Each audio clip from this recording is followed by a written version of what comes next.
महिला या पुरुष काम करें किसी भी प्रॉपर्टी के अंदर, तो उनको पॉस अधिनियम लेना बहुत अधिक आवश्यक होता है। उसके नियोक्ता को, उसके एमडी को, सीए को, जो भी है उसको पॉस अधिनियम लेना बहुत जरूरी होता है।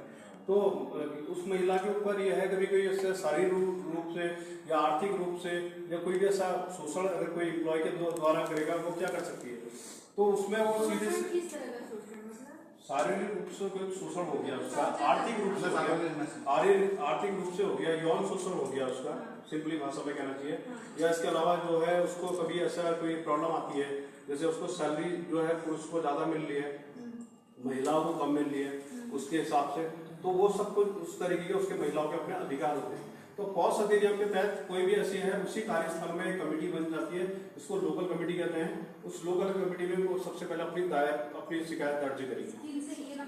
ना इस नंबर पे नहीं, लोकल कमेटी में, जैसे आपका यहाँ पर भी एक पॉस कमेटी होती है, उसमें उसका जो अध्यक्ष होता है वो भी महिला कर्मचारी होगा और 50-50 महिला और पुरुष दोनों होते हैं। तो सबसे पहले अपनी जो प्रॉब्लम वो वहाँ पर शेयर करेगी। कहीं भी अधिकतर फैक्ट्रियों में इस तरह की घटनाएं होती है ना।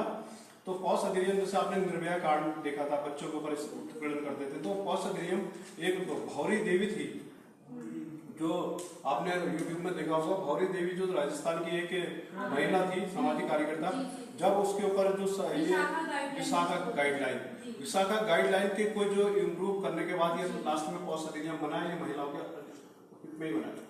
तो इसमें ऐसा कोई दिक्कत आती है तो अपनी लास्ट में अगर उसकी जो समस्या का निराकरण नहीं होता तो डीएम साहब के पास भी जा सकती है माननी, तो वहाँ पर भी ना वो नहीं, आपसे ऐसा कुछ नहीं कर सकते हैं वो पूरी तरीके से।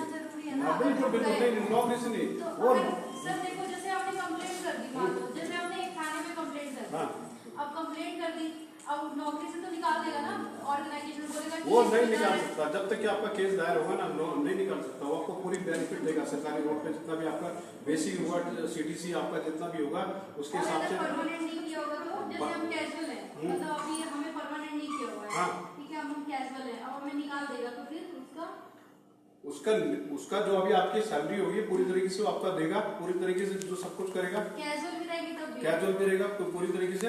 इवन अगर कोई महिला जो है घर में काम भी कर रही है, उसका भी वही अधिकार